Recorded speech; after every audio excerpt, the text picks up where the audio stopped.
Hi, everybody. I'm Seth Avergon with Cerius Executives, and welcome to today's webinar, which is 4 Steps to Successful Company Culture. Our moderator today is Kristen McAlister. Kristen is the president and co-owner of Cerius Executives. Cerius is one of the nation's leading providers of fractional and interim executives. The Cerius team takes business challenges and finds the right executives to own that solution. Across industries and across roles, we work in just-in-time leadership solutions. So the right people at the right time for increased profitability and growth. Our guest today is none other than Lindon Crow. Lindon is the president of Productive Learning, and he has helped over 2,000 clients achieve higher levels of emotional awareness, self-mastery, and personal fulfillment. Lindon has led more than 40 different types of workshops to help organizations create high-performance cultures, and he is known for his provocative, straightforward, and compassionate communication style. Lindon and Kristen, take it away. I'm excited to be joined today by Lindon Crow, and I'd say I'm probably one of his toughest projects he's ever had, turning a very low EQ business leader into somewhere north on the EQ scale. Especially when it comes to company culture. I'm excited to discuss this topic because it really impacts all of us, both professionally and personally right now, given the current times. And this topic came out when we were discussing with a group. I was with a group of 15 CEOs and asked them one of my favorite questions: what's your number one business challenge right now? Unanimously, I was shocked. They said company culture. They tied to and associated it with challenges they were having with their company culture. And culture is such a big, encompassing, very impactful term. And my very operations brain wants to be able to sit down and write a standard operating procedure or an SOP for everything. And I cannot do it for culture. You haven't gotten me that far, Lindon. That may take another couple of decades.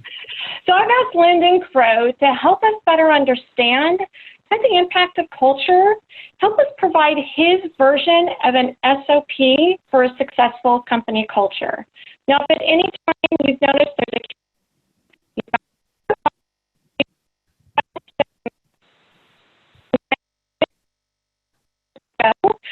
so you don't necessarily have to wait till the end. We'll do our best to share what we can. But Lindon, we've been discussing culture a lot. It's obviously the number one topic on most business leaders' minds. Why is this? Company culture is a big topic, and there's a lot of different ways in which people define culture.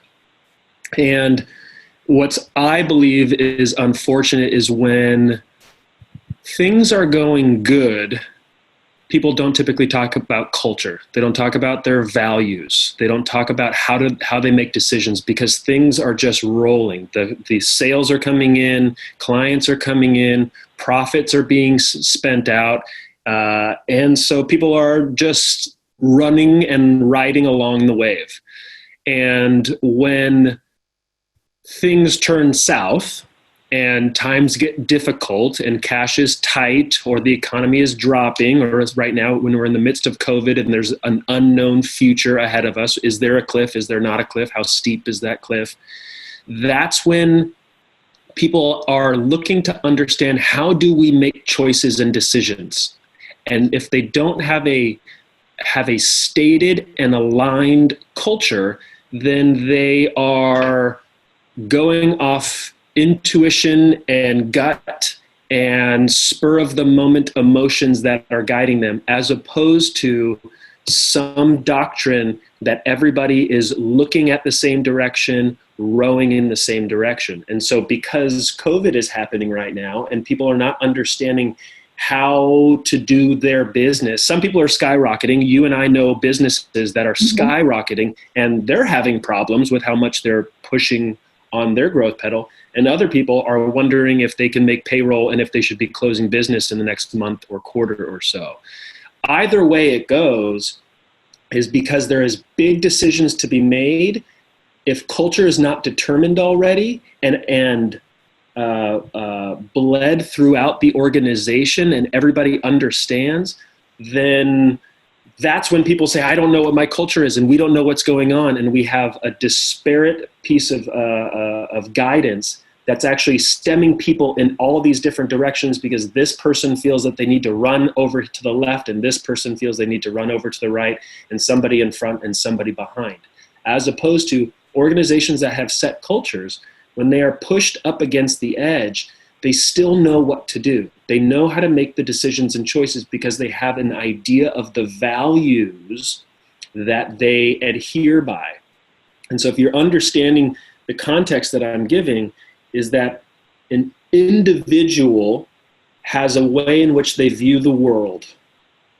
And that way in which they view the world is going to determine how they make choices and decisions. All that information and input's coming into them, and they have to somehow process it, right? This is your standard operating procedure for the individual. When you put all these different people into a group and into an organization, and you call them a team or a business, well, then we have a collective consciousness. We have a collective mindset. And that is dependent, well, that's happening no matter what.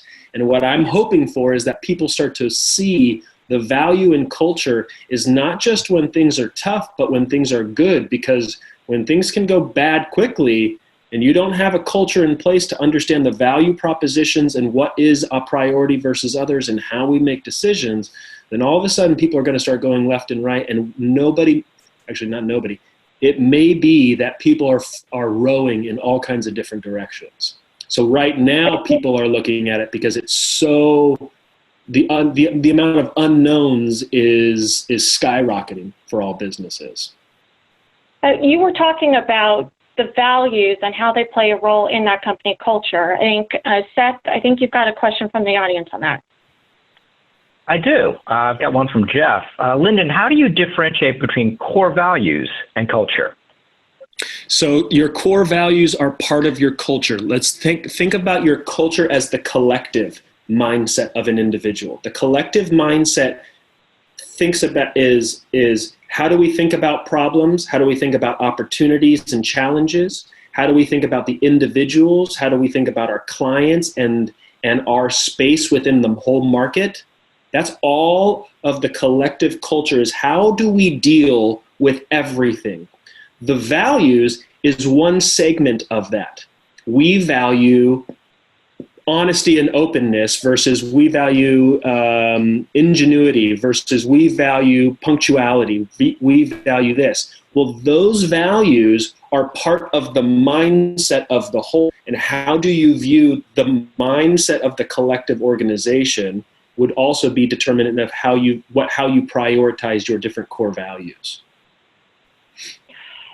So when you look at inside of an organization, can you step into an organization and within an hour or two, just by seeing how people act, what they do, and make decisions, how can you tell as an expert what their culture is? What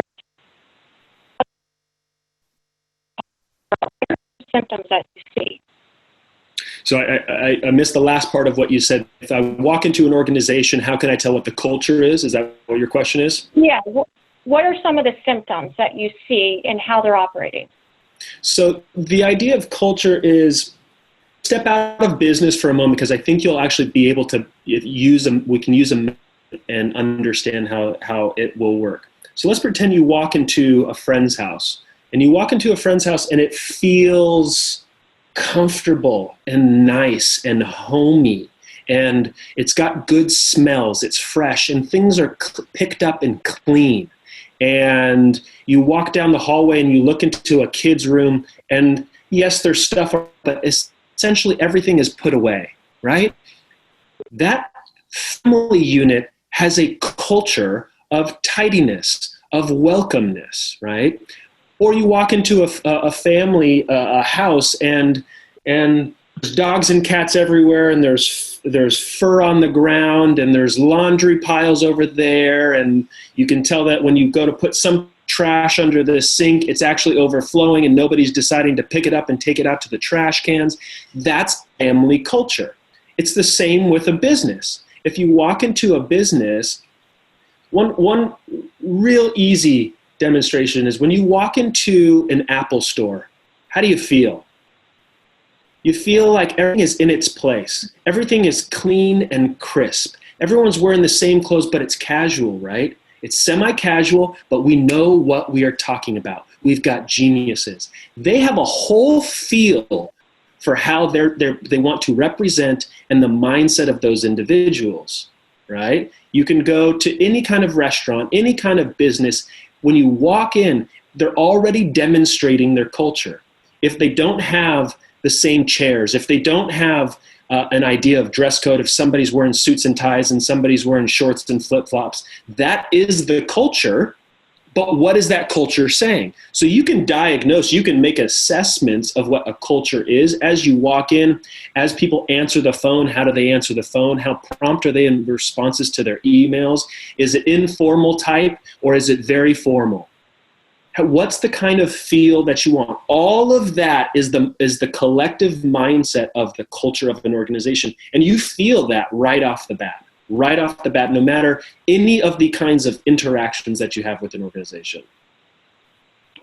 I'm going to bring my phone here closer. I'm being told that I'm breaking up. So using that example, how do you help, we'll get into how you help spread it. I'm just thinking the home example as to, so if you're telling me, if my husband and I continue to clean the house every single day, my 7-year-old will eventually get that that's the culture of our home, and he'll start picking up after himself, right? Yes, and we're going to go into that when we're going to talk about some of the ways to create a successful company culture. Is that the leadership actually creates the foundation, and then it's a constant education. We can't assume that people are just aligned when they say, yes, I would like to take a paycheck from you and work for you. That's not necessarily true because they have their own belief systems about how they want to conduct themselves. And the organization has theirs. So then there's a constant education. But I'm jumping ahead. We'll get into that in a moment. Yeah, absolutely. And before I ask my next question, Seth, it looks like we have another audience question.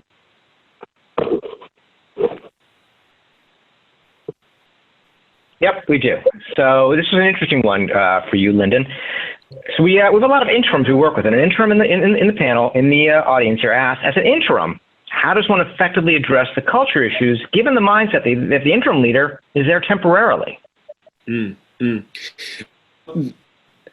think because the culture is something that is not dependent on any one individual and any one state or time. The idea that culture right now is maybe at the forefront of executives' minds is not saying that you should start a culture. Find culture, then it's not that the time right now is necessarily the fault of COVID is demonstrating that the culture should have been established already. So if you're an interim executive, then it's to understand and to learn what is the culture of the organization. And then that is your battle cry. That's what you are going in there and marching. Your orders are actually in support of this defined culture. You're not creating it unless you're tasked to do that. And maybe that's what you are tasked to do, is to challenge and update the company's culture and values. But if you're not tasked to do that, then you simply look at what is the company's values and culture. And now I march to those, and I make sure that those that work for me to that. And that's that's because my belief in running an organization and what I work with the clients that I work with is that it's about aligning all of the individuals within the organization. And what are we aligning to? We're aligning to this, the defined company culture that hopefully it's defined, hopefully it was challenged and poked and prodded and created in a bit of a mastermind group of sorts. And if that is created, then that is what your battle cry is. Thanks, Lindon, and thank you. Great question, because it's tough when you go into a situation and the company culture is almost antagonistic to what you're trying to achieve, which I'm sure many employees knew it. Right. Whether you're an interim executive or a new employee coming into an organization, there are a lot of new employees talking about they reward people who don't work very hard, and they don't reward people who do this, and that's their takeaway from it. So as a business leader, before we get into creating successful company culture, understanding the importance of it, because I also talk to many business leaders say, why does my culture matter? I just want everyone to do their job. And you and I have been on opposite sides of the table in discussing a friend's issues, and I said, look, they just need some process and procedures and hold them accountable. The biggest problem is accountability. And you countered that and said, no, the biggest problem is they don't have a culture of accountability. Why is this culture so important to us? So I love this discussion that we had before. So let's bring everybody up with what we had really uncovered. The idea of creating policies and procedures, I'm all on board with. I think that's fantastic. That's a great idea. And to create them and then to execute them would say that that is the company's culture. To create them and to not execute them, which some organizations do, that's their culture. So it's not actually, should you have policies and procedures? Should you not? Should you just go off the cuff? Should everything be documented, even how you do change orders and document that? I don't have a determination for what you should do. I have my own personal belief based on the way that I run my organization. And Kristen, I know that you have your own belief about how you should run, how you run your organization. But I'm not here to determine what company culture you should have. I'm here to determine or help you see that the way in which you want to conduct business is the company's culture. And so long as you actually execute on what that is and you bring everybody on board with what that is, then you have a powerhouse of an organization. If your organization does not want to run by policies and procedures and it more runs by individual geniuses in different areas of your business, and then they get to do what they need to do in order to make it successful, maybe that's wonderful. Then give them the carte blanche and just let them run. But maybe you have too many people or too many different variables and you need to create policies. Well, does everybody understand and align with those policies? And if they don't, then what's the policy and procedure to make sure that they either get on board or we get them off board? All of that is actually the culture.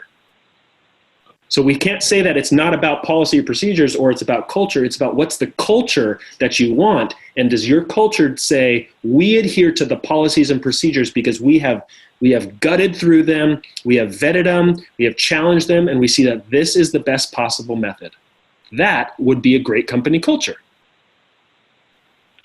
So now that we're clear on kind of what is the company culture and why it's important, I'd love to discuss with the leaders that we have here. As a leader, how do we create a successful company culture, especially for new interim executive stepping in? As a CEO, I'm changing and I'm pivoting my company. I would love to understand how I create that or enhance the successful company culture. And that's a crisis. And you're going to address both. So love for you to jump in, and want to make sure we've got enough time. So you've got a lot of great information to share. Super. So I'm going to share my screen with everybody, and we are going to go through a quick PowerPoint. All right. Are you guys seeing 4 steps to a successful company culture? Yeah. All right. It's as if I know what I'm doing on Zoom. That's always cool. Okay. So we're going to go through 4 simple steps of creating a successful company culture. They are simple in their concept. I'm not saying that they are simple in their execution, and then that is especially dependent on where the status is of the company and the culture is that you are walking into and that you are working with, okay? So bear with me, and this is where the work that I do and our organization, Productive Learning, does with an organization is to help them work through these points, okay? So first one, what's the Italian phrase? The fish rots from the head, I think it is. I'm Italian. Maybe I should know what the phrase is before I start stating it. But the idea is you've got to start with you. If you are the executive of the organization, people are watching how you conduct yourself.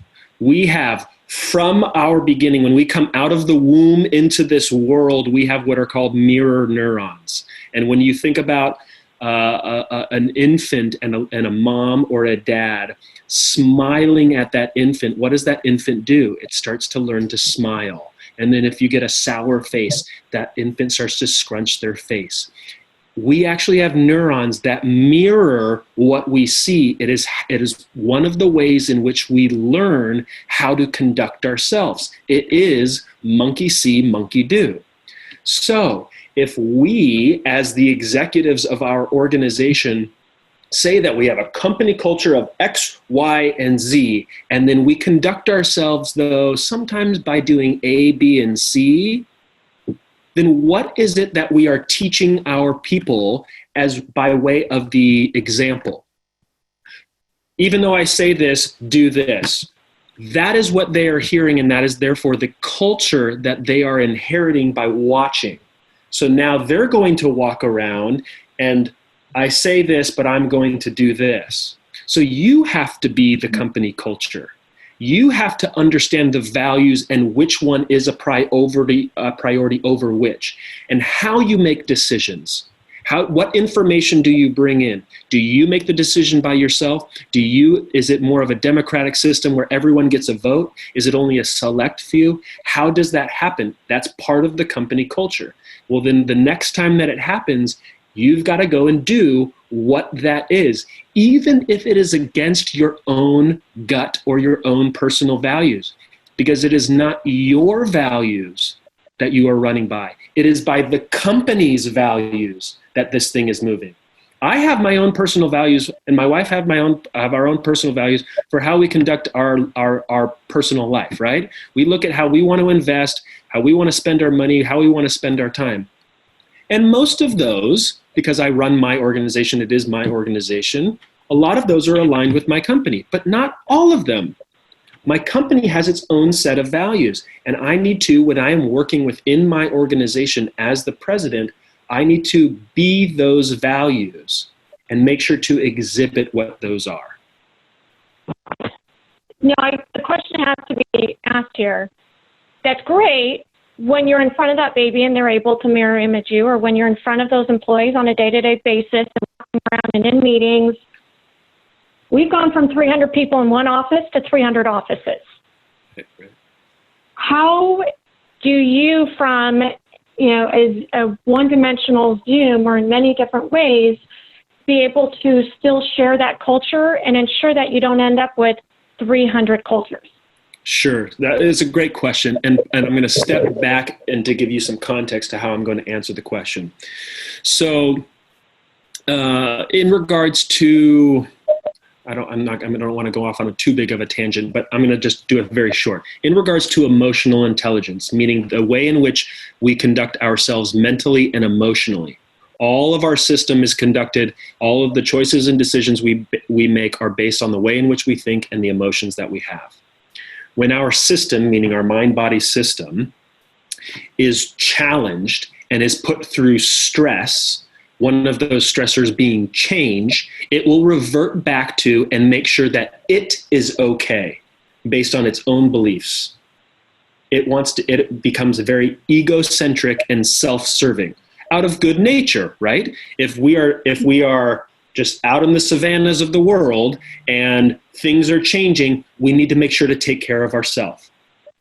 But if you recall what I just said before, I have my own personal values, but the company has their values. And so amidst all of this change that's happening because of work from home, because of changes in states and regulations and how we are supposed to and not supposed to conduct business, that amount of stress on the system has people revert back to egocentric ways. All that means is that your battle cry for the company's value and culture just has to be much more consistent and much louder. It doesn't change the company's culture unless you decide to change it. It just says that it needs to be reminded, because when you're stressed, all of a sudden, a lot of our creative abilities get flushed away because we're much more self-serving. So what as the executives need to do and the leaders of our organizations need to do is actually rely more heavily on it and then bring that to all of the ways in which you communicate. One of the ways in which to do that, a very simple in concept, is when you are making decisions and choices and you are giving direction to people, give them the background context for why you are doing that. We are furloughing these people. That's the end result, right? Okay, but that doesn't say why and the value that you are using to come up with that decision. We see that in order to continue to move forward with the organization, we need to pivot and start to execute more heavily in Department X instead of what we were doing in Department Y. Because of that, we're going to have to furlough these people in Department Y in order to make sure that we can maintain the client relationships that we have, the revenues that we need, and the profitability that we have, or that we're looking for. All of that context starts to educate the rest of the organization into the value and the culture of the organization as to why we're doing it. Even though all you really need to do is say, hey, furlough Department Y. But that doesn't educate, that doesn't show the values and the culture that you are wanting to demonstrate to the organization. You need to actually give the context for it. So in your emails, in your Zoom calls, in your phone calls, give the context for why you are moving in the direction that you are, and that starts to educate people as to how to think about the decisions and choices so that they can start to think that way about the decisions and choices that are on their plate to have to execute. I actually heard of a CEO who's sending out a weekly video message. And I was thinking, really, aren't your employees tired of this? Write the weekly video message. And he said, if they're not hearing from me, they're hearing from someone else, and they may not be hearing from someone else the right thing. Beautiful, beautiful, exactly. It's just a constant demonstration. And in good times, we do it just a little bit. And I think that's a fault of myself and others as well. Because things are going good. I don't need to make sure that they seem to be understanding.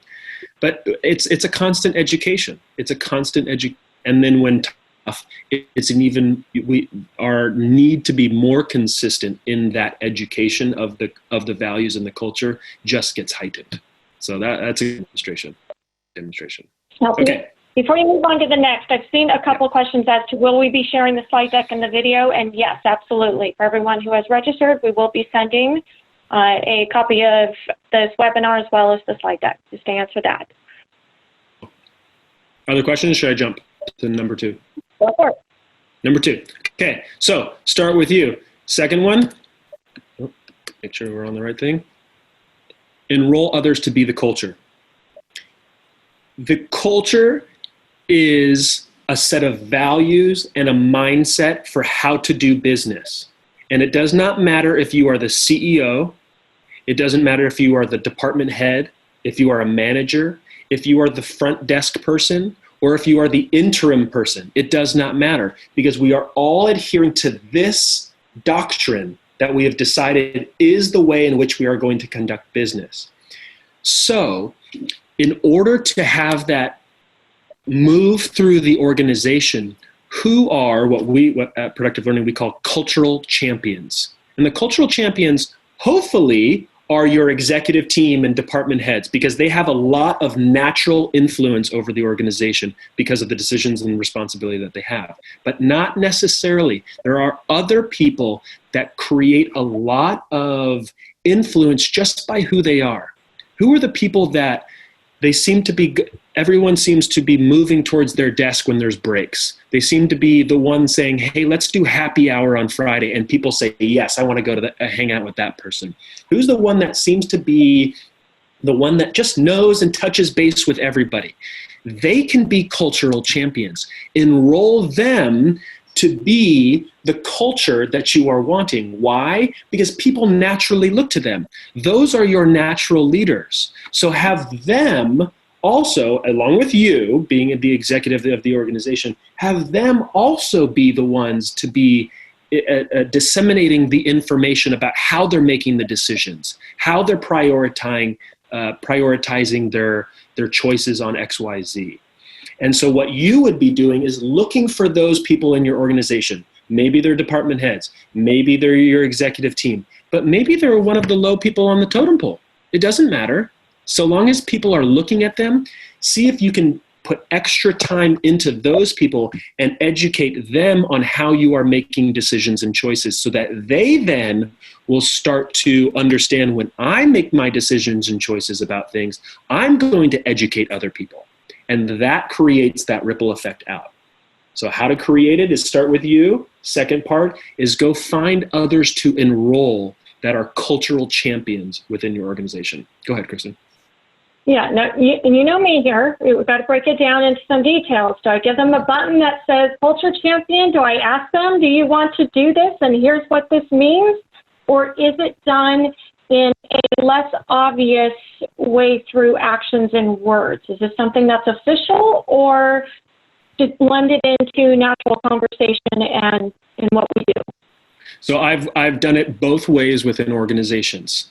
There's been organizations that typically, when I'm working with the executive team, maybe it's just the CEO, maybe it's the top 3 or 4 people, and we are looking for who are those people? Who are the people that we believe are just the natural leaders, the influencers, the ones that people gravitate to, and we will find them. And sometimes we just spend a little bit more time with them, educating, telling them how we're making decisions, why we're doing what we're doing, asking them how are they making decisions and coaching them along the way more than we would some other people, even maybe our direct reports.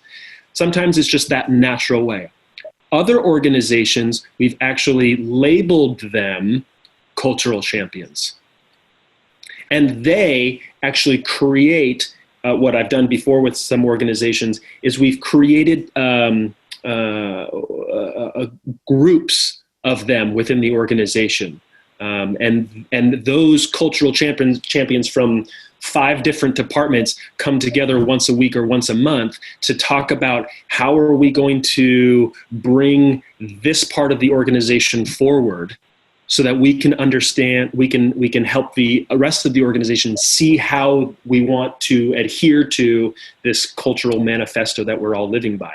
And they're called cultural champions, even though their title is just, line person number 17. It doesn't matter what their title is in regards to what their role is.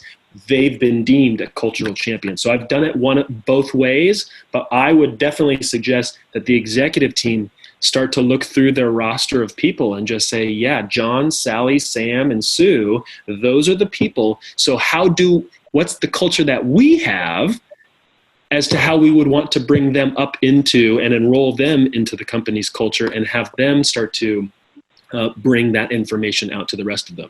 Is that their own program? Is that just by a little bit extra touches and love onto them? How do we want to do that? And that should be executed based on your company culture. So Lindon, before you move on, as you're talking through this, I can see that Floyd Cook and I have worked at some of the same organizations and have the exact same question. I think he says it best. Would you agree that you have to remove cultural blockers quickly?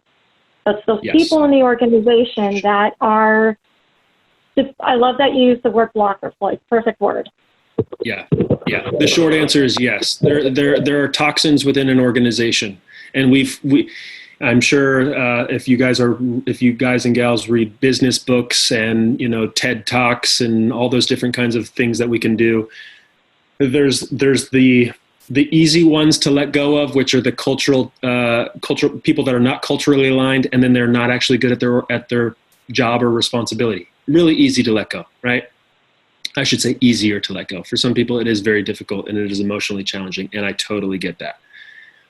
The difficult ones are the ones that are high producers in some form, but they are not culturally aligned with the organization.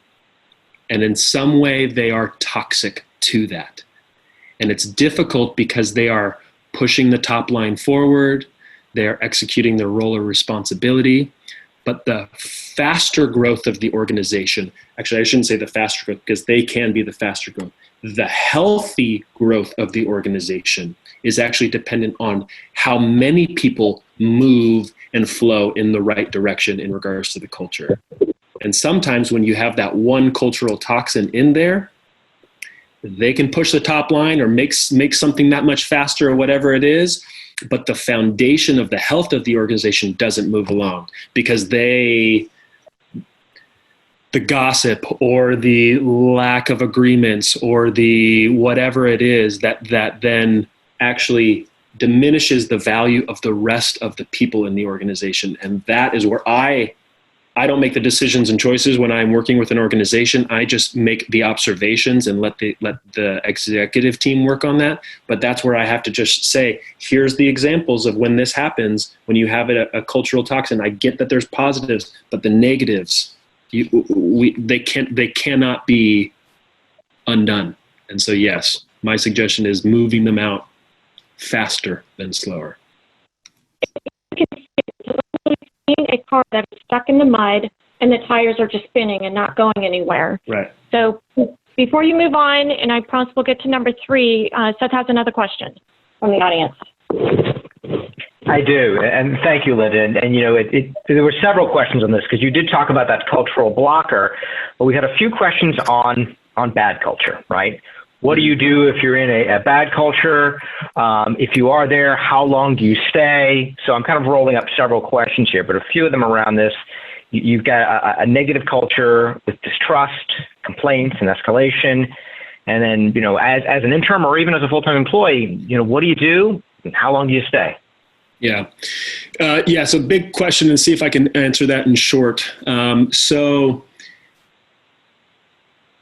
my suggestion, and I'm obviously biased because this is part of what my organization does, but when you have a toxic culture, it's a bad company culture, then it is many times too difficult for the internal team to be the only ones to make the change. That's where I would bring in the outside expert that just is much more objective, saying, here's what it is, everybody, and let's start to educate. As opposed to if it's toxic on the inside and there's somebody on the inside that says, hey, we need to change, apparently that toxic culture was not open to the change from the internal. So it many times is less expensive when you first look at it because it's just it's an internal person pushing the agenda of making sure that everybody aligns with the culture. But it's kind of like a sports team deciding to just run themselves without a coach. I don't think anybody would look at professional sports and say, no, there should not be a coach. If what you're looking for is to create an aligned culture, well, then go bring in the outside coach to go and help you align that company culture.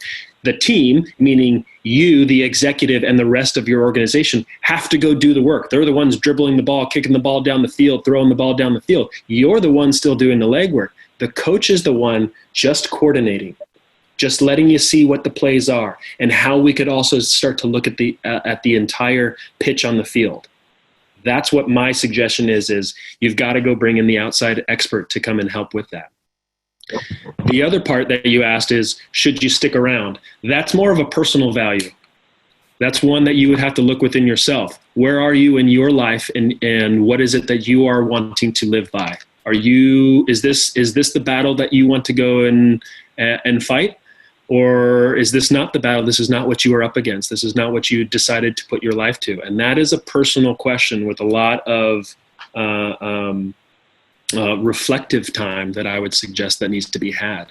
And it would vary, obviously, if you have ownership in the organization versus you are the interim versus you are just the dedicated 15-year employee that doesn't want to leave the organization. But that is a personal question. That's less, I would actually say it's less of a business question than the personal question of what is it that you want to spend your life and your time and efforts doing. Okay, should we jump to number 3? All right, so start with you. Number 1, enroll others to be in the culture. Number 2, 3, you've got to believe in their ability to create. This kind of goes to what Seth's question just was about if the company's culture is toxic, if it's a bad company culture. If you are going to go and put out the effort to go to try to make change, but in your heart of hearts, you don't believe in Sally, John, or Sue, then they feel that. The coach on the team that says, hey guys, go do your best. And the athlete is looking up at him and saying, that's a bunch of BS. You don't even believe it yourself. What kind of information does that then feed that player or that employee?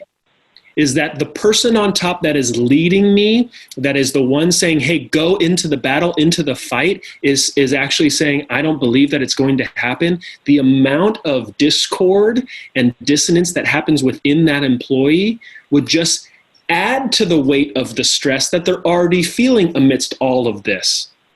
So you've got to really, the executive, got to do the work to make sure that you have around you people that you believe in. And if you don't, you either need to do the work on yourself, start with you, and or you need to go and do some uncomfortable shifting and changing of the team to make sure that you find people that you believe in that will go and push towards whatever this company's culture and their goals and their values are. And so you've got to believe in their ability to create. We actually have a question here on that, and it goes with, I recently was talking to a CEO who was quickly able to turn around a culture by taking out a toxic individual and saw his warehouse distribution crew increase productivity by 60% simply by that one person, because he had all new individuals who had and in that legacy, and they created.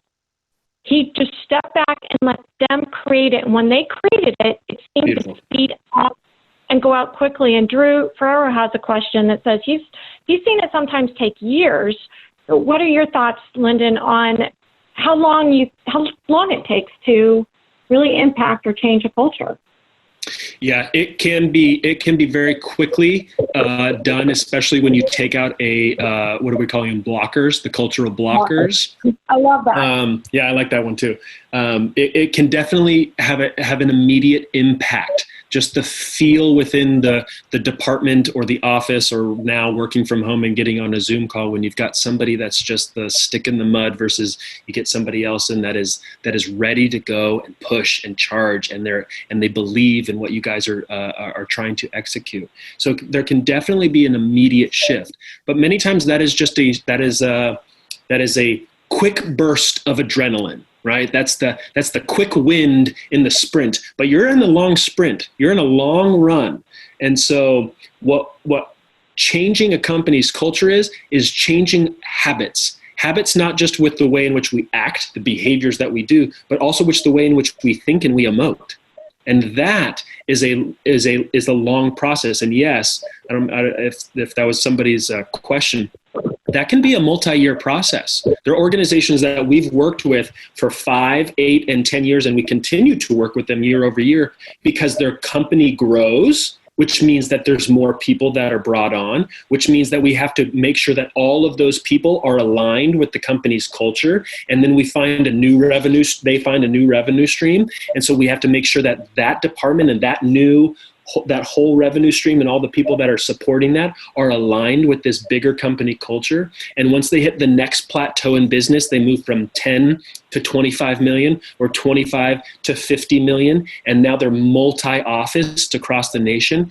That may shift some kind of company culture. So there's always things to work on within the company culture. It doesn't just go in. It is just like getting fit and trying to get a six-pack. You can go crush it for 6 months and just have chiseled abs, totally. And then if you stop working out altogether, you'll go back to whatever the form you were before. And if you had a semi-healthy form, flat stomach, okay, well then maybe that's what you'd fall back to. If you were the couch potato and didn't have anything, well, that's what you would fall back to, unless you keep in place the exercises, which is part of the company culture and the policies and procedures, Kristen, of how do you grow the company's culture with the growth of the organization.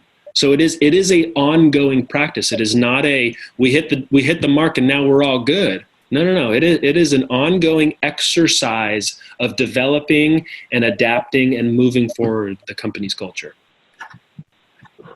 Thank you. But my operations brain is starting to see a feedback loop here. You got it. The leadership, now we just went back to number one. Okay, I'm getting this. You got it. Look at you, Kristen. See, you don't think you've got high EQ. Get out of here. You're just one humble person. One humble person. I think we've got about 10 minutes left to make sure we can handle a few more questions as well. Let's preview number 4. Okay, so we got start with you. You've got to be the company culture. Go enroll others to go and find those cultural champions. Remember, who are the ones that have high influence naturally as leaders. 3, you've got to believe in them. If you don't believe in them, you don't have the right team. Or first, you've got to work on you, because there's something within you that doesn't believe in them. And if that is just you, well, then do your work on you, and then you may start to find out what that means about them. So those are the first 3. Last one. Recognize and reward often. So this is a practice, just as I was saying before. When you start to shift and adapt to new cultures, it is strange, it is change, it is different. And our mind and emotions do not like change. That is actually a threat to our system, is change. And so when we are trying to create cultural change, what we have to do is we have to also kick in some good feeling emotions like serotonin for when we do that positive thing. This is not, and I don't mean to downplay this, but this is not unlike training a dog. If we want to train the dog, when they finally sit, if we just turn our head and walk away, well, then they're not going to understand that they did something good. That they should do it again because it felt good to them. So when we train that dog, we train them to sit, and then we give them a reward, and we go up to them and say, "Good boy, good girl, way to go," and then we go and do whatever it is that we need to go do, right? It's similar to humans. We need that feedback to know that we are on the right track. So when you're starting to make your decisions and choices and giving all of the context as to why, and so that it's hopefully educating these cultural champions for them to go and make decisions and choices and give their context for all of their direct reports. And if you spot that, you go step in and make sure to acknowledge that person on what they did and why that was valuable. Again, giving them context based on the company's culture. It's not just, hey, nice email, and you walk away. It's, that email was great, and here's why. You understood the context of what needed to get done, and you decided to prioritize this over that. And when you did that, you demonstrated this value. And that is incredible. And I want to acknowledge you for that. So the acknowledgement is big. It also has to be, like I said, rewarded often, but also timely. Similar to trying to train a dog. If they sit and then 3 minutes later, you give them the treat, they have no idea what it is they're getting rewarded for. Actually, they're just thinking, hey, treats come out of nowhere. Similar to humans, we want to be rewarded for when we push and we do something good, when we do it. If we get recognition a month or a quarter later on the review for, hey, here's what you did way back then, great job, that means that they may have gone 2, 3 weeks, 2 or 3 months without understanding if what they did, or at least the acknowledgement of what they did, was good, was in alignment with the culture and the values, or was not. And then maybe they should learn and try something different. So recognizing, rewarding often, and doing it timely is huge. That is the kind of feedback loop that's needed. Thank you, Lindon. And we've got a number of questions here that are coming up, so I'm going to kind of take them in order. When you look at reward and recognition, Jenny Brown says, would you consider morale and culture the same thing? Can morale be impacted by outside factors but still have a good, healthy company culture, or are they not mutually exclusive? I think they're, depending on how you're defining them, we would have to talk about how you're defining them, but yes, they're very, very closely related. Morale is more, the way that I would look at it, the company culture is an ideal, is a doctrine that we're all trying to adhere to and push towards.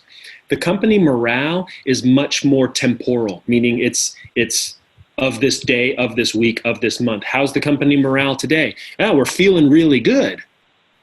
Okay, why? Because we did some sales, or we cut expenses, and so now we finally got the profit this year that we didn't think that we were going to get. So the company morale is more of a immediate emotional feeling for how is the company, what's the emotional the feels that are going on.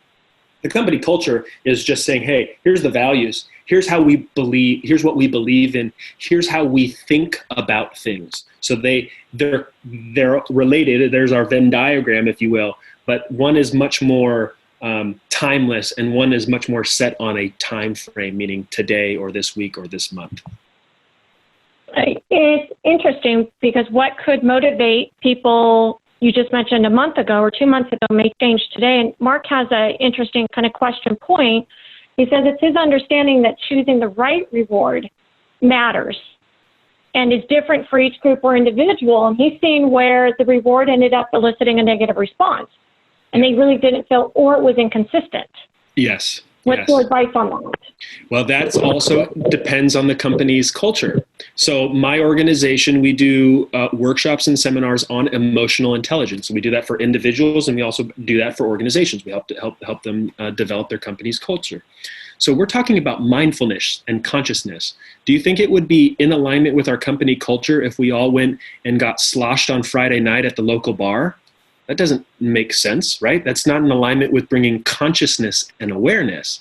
Now, it's not that we don't go out and have drinks and celebrate, but there's a difference with how we decide to do it because that's our company culture, right? So what's the company culture around celebration? How do we do that? To align the way in which everything aligns with the company culture. The way in which you discipline, the way in which you reward and acknowledge, the way in which we make decisions, the way in which we prioritize, all of those are in the mindset of the organization, and that mindset and the value proposition is the company's culture. So it was that Matt, I think you said, correct. Those actually need to be challenged to make sure that the way in which we reward and what we reward and acknowledge with are in alignment. 100%. Great observation.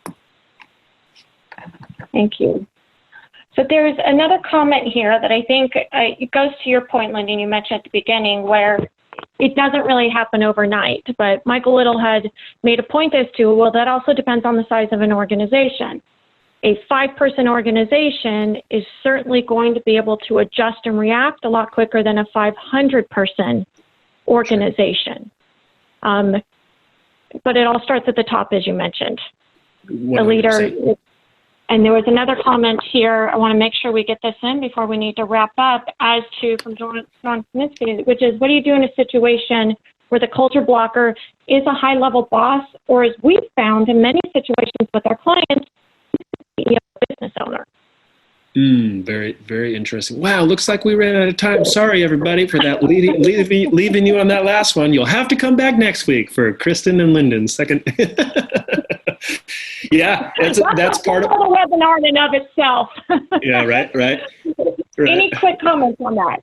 Yeah, I'll give a quick comment, because this is where I want to go back to the statement that I made before is, if you're going to try to change a toxic culture from the inside without outside expertise and professionals, boy, you're trying to climb an Everest. And I wish you the best. I want for you, and I would, depending on the organization, I'm not sure that I would place a bet on that. I would bring in the outside consultant that can challenge and poke and prod and coddle when they need to and coach when they need to. All of the different people, regardless of who they are, because sometimes those tough conversations need to start with somebody that is just an outside objective observer of what is going on, instead of the internal, where there is the potential where people feel that there is an agenda to be had. I'm going to make this statement because I don't think you can, and I think you can, and if I do, then I get this and you get this. Bring in the outside consultant to help on that kind of example. To wrap it up, then, we've got our 4 takeaways, and those are, again, it doesn't happen overnight, but this is a great 4 to start with. Thank you, Lindon, for sharing, and thank you so much to our audience and everyone who participated. And with that, have a fantastic day, and we will be sharing the slides and the recording. Thank you, everyone.